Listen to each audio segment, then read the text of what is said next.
Paul a écrit sa lettre à des chrétiens qui habitent une ville qui s'appelle Éphèse. Aujourd'hui, il écrirait aux chrétiens de Selçuk, en Turquie. C'est une ville qui est tout proche d'Éphèse. En fait, elle a un peu remplacé. Oui, attendez, je vais le... Oui, merci. C'est une ville qui est tout proche de l'antique Éphèse. Éphèse, c'est une ville qui est entièrement dédiée à la déesse Artémis. C'est la déesse de la chasse et aussi des accouchements. On lui prêtait des pouvoirs protecteurs sur les enfants. Artémis. Et Paul va appeler cette église d'Éphèse, peut-être aussi la nôtre ce matin, à un véritable accouchement. Celui qui consiste à naître à la vie telle que le Christ la conçoit et la donne. Mais on imagine mal le choc que pouvait représenter une conversion du polythéisme grec à Jésus-Christ. Et Paul traduit, dans ce passage que je viens de lire, il traduit le grand malentendu qui régnait dans cette église d'Éphèse à propos de la conversion à Jésus-Christ. Les membres de l'église d'Éphèse, pour la plupart issus du judaïsme, vous savez, le judaïsme de la diaspora, dans tout le bassin méditerranéen, il y en avait des juifs qui habitaient là. Eh bien, pour ces membres de l'église d'origine juive, il était nécessaire, quand on devenait chrétien, d'abord de devenir juif. C'est comme si les chrétiens, c'était des juifs réformés, vous voyez ? C'est un peu ça l'idée. C'est comme si certaines tribus reculées de Madagascar ou des forêts d'Afrique centrale, des forêts équatoriales, demandaient s'il était nécessaire pour devenir chrétien de devenir d'abord occidental.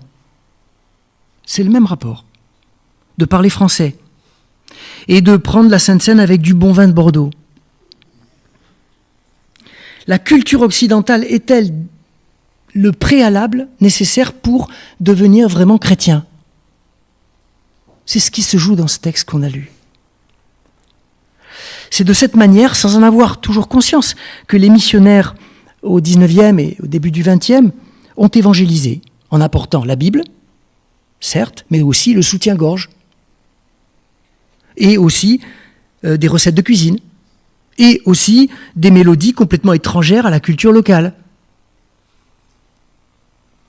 Dans l'église évangélique du Congo, je prends cet exemple parce que nombre d'entre nous en sont issus. Il a fallu de longues et éprouvantes discussions, peu après l'indépendance, dans les années 50, pour savoir si on pouvait chanter la foi chrétienne sur des mélodies traditionnelles, les mélodies du quilombo. Au lieu de s'en tenir, et Stella ne nous en a pas fait chanter ce matin, c'est rare, de nous en tenir au bon vieux cantique des ailes de la foi, qui n'était pas si vieux à l'époque, dans les années 50. Et les instances religieuses congolaises, avec beaucoup d'inspiration, je crois, ont donné leur accord en disant que la culture traditionnelle et animiste pouvait se convertir au service de l'évangile dans l'église évangélique du Congo, et on a commencé à chanter les mélodies traditionnelles. Même problème à Éphèse, exactement le même. Certains chrétiens, issus du judaïsme, et devenus chrétiens, juifs, messianiques, affirment que quand on devient chrétien, il faut passer par la case départ, celle de la circoncision. Se faire circoncire à 8 jours, on leur demande jamais leur avis, ce que ça leur fait physiquement. Mais à l'âge de 40 ans, sans anesthésie, dur. Et d'autres affirmaient le contraire. Ils disaient rencontrer Jésus, devenir chrétien. En grec, c'est christianos, donc c'est pas chrétien, c'est christien, selon Acte 11. Devenir chrétien, c'est être libéré de tout. Des idoles, Artémis et compagnie, des dieux, des démons, des rites de l'ancienne religion, de tout et de tous. Et un clivage s'était installé dans l'Église entre ceux qui pensaient être, on va dire, des croyants canal historique et les autres, les pièces rapportées. Vous êtes un habitant de Seltchouk. Vous avez encore les mains pleines de sang de vos sacrifices à la déesse de la chasse Artémis. Vous n'avez pas la moindre idée de ce qu'est le monothéisme. Et vous vous pointez un dimanche matin à l'église d'Éphèse parce que vous avez rencontré mercredi matin au marché un chrétien qui vous a parlé de Jésus. Et votre vie a basculé dans la foi en Christ. Vous allez à l'église et on vous dit à l'entrée que pour participer à la Sainte Seine, il vous faut être circoncis.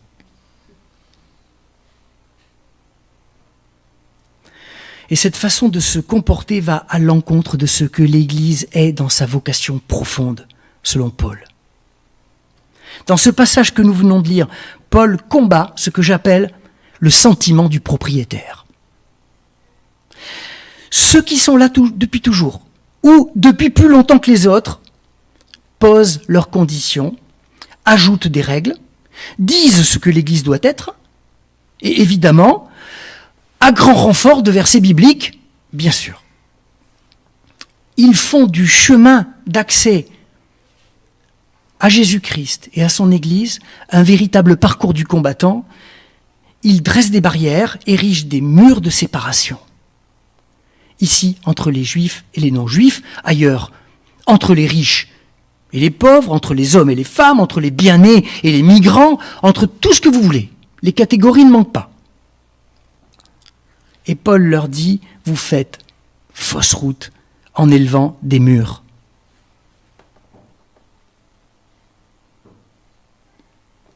Car en donnant sa vie sur la croix, le Christ a détruit le mur de la haine qui vous séparait. Il est venu annoncer la bonne nouvelle de la paix pour vous qui étiez loin et aussi pour ceux qui étaient proches. Aujourd'hui arrivent dans les églises toutes sortes de personnes qui ont des parcours de vie qui ne ressemblent à aucun autre. Des personnes qui sont cassées par leur vie de famille, par la solitude, par leur vie de couple. D'autres qui se questionnent sur leur identité sexuelle. D'autres qui ont voyagé du bout du monde pour s'installer ici parce qu'on leur avait dit que c'était le pays des droits de l'homme. Et nous, on va leur demander s'ils sont circoncis pour faire partie de l'Église. Alors, dans les églises évangéliques, aujourd'hui, on ne va pas vous demander si vous êtes circoncis, mais on va vous demander si vous êtes baptisé pour participer au repas du Seigneur. On va sans doute vous demander aussi un peu quelques précisions. Est-ce que vous êtes baptisé par immersion ou par aspersion ? C'est pas pareil. On vous dira peut-être aussi que si vous ne priez pas selon une certaine ferveur ou si vous n'êtes pas tout à fait dans les règles de la communauté, il peut vous manquer le Saint-Esprit. On vous dira peut-être ça. J'aime pas beaucoup raconter des blagues en prédication, mais là, je peux pas m'en empêcher.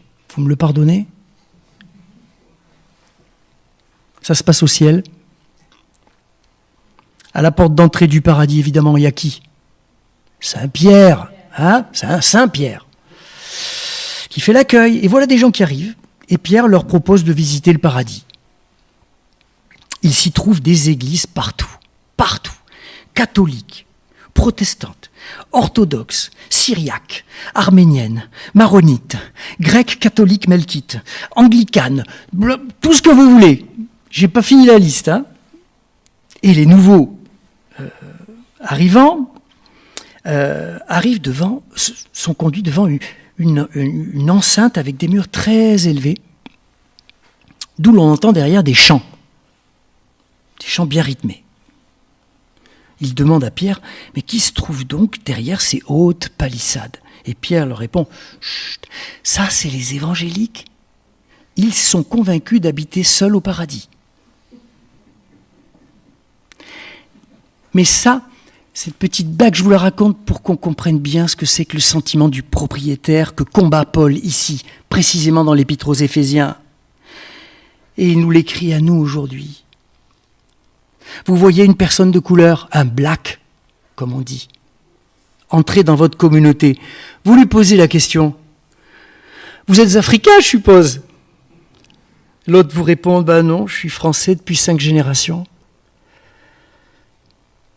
Et à un autre, vous parlez africain, sans doute? Mais africain, c'est pas une langue. Nos questions, inconsciemment, placent la différence au centre. Elles élèvent des murs, elles excluent.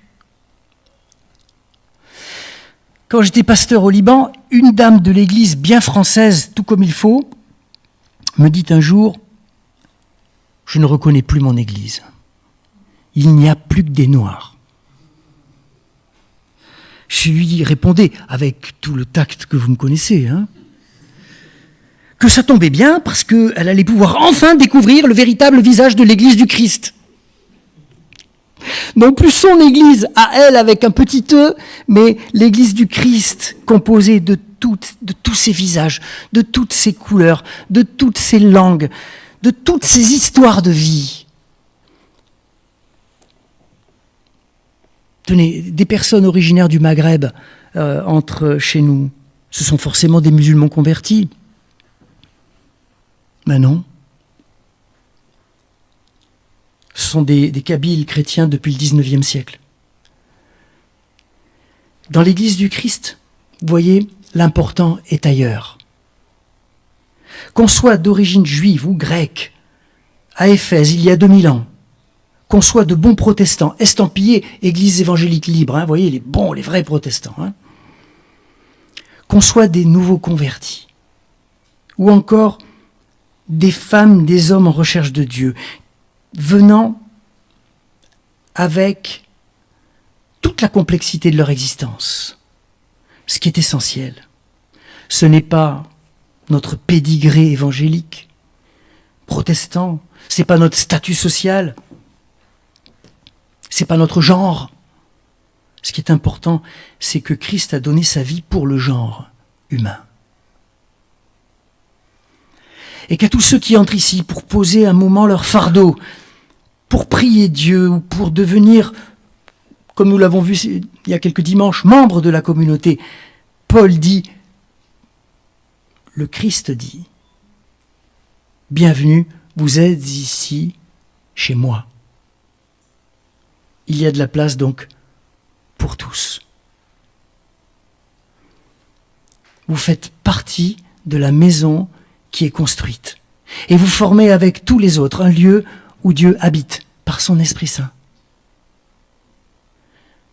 Ça veut dire que Dieu est votre Père. Vous êtes donc tous frères et sœurs. Jésus est venu pour abattre les murs, tous les murs de séparation. Et moi, je suis inquiet quand on me dit qu'il se crée en France une église évangélique tous les 10 jours. Moi, je devrais m'en réjouir. Mais quand j'y regarde de près, nombre d'entre elles sont des églises ethniques où l'on parle la langue du pays d'origine, où les pasteurs, souvent peu formés, prêchent un évangile de la prospérité et harcèlent les adeptes pour qu'ils donnent beaucoup à la collecte. C'est inquiétant. Parce que l'église, nous dit Paul, ce n'est pas le lieu de l'entre-soi, c'est une maison pour tous. Et j'ai appris récemment, et ça m'a mis les larmes aux yeux, qu'il y avait une église un peu clandestine à Jérusalem, aujourd'hui, là, qui accueillait des chrétiens d'origine juive et des chrétiens palestiniens, d'arrière-plan musulman ou d'arrière-plan chrétien, et qu'ils priaient ensemble pour que la guerre s'arrête. Ça, c'est l'Église du Christ. Celle qui abat les murs de séparation.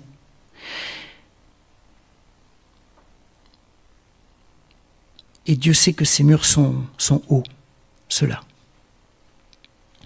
Dans notre communauté à Pessac, je remercie Dieu de cette mixité interculturelle, intergénérationnelle, hommes et femmes, blancs et noirs, Enfin, toute la palette de couleurs, parce que il n'y a jamais un qui est tout à fait noir et l'autre tout à fait blanc. Hein. Et même tous sur un même plan d'égalité dans le regard de Dieu.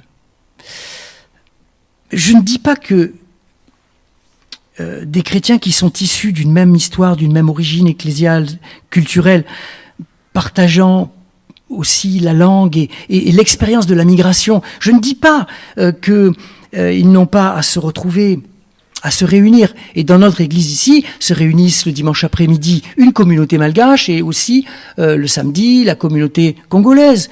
Ils font bien.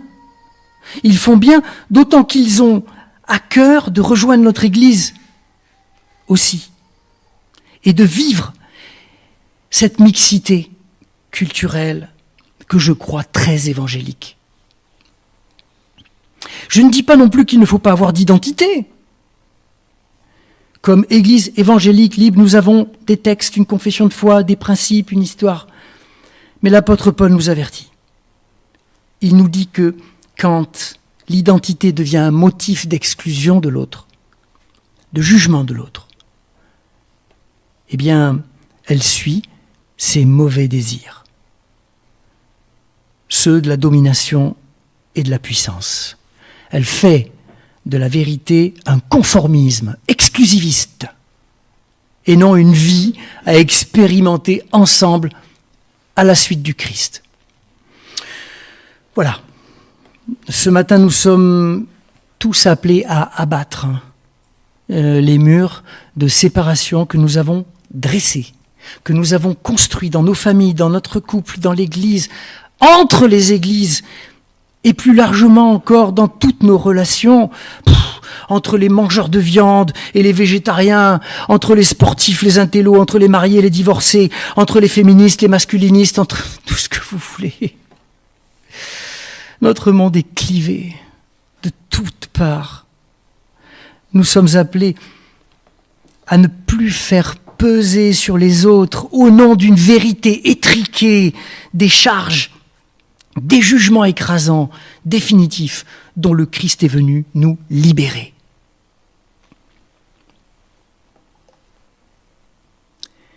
Sur la croix, par la croix, il a détruit la haine. Alors que nous soyons tous ce matin, et pour la semaine qui vient, porteurs, chacun à notre manière, de ce message de réconciliation, que nous devenions toujours plus profondément cette Église, selon le cœur de Dieu. Lui qui, sur la croix, en Jésus, a vaincu toute forme de haine. Amen.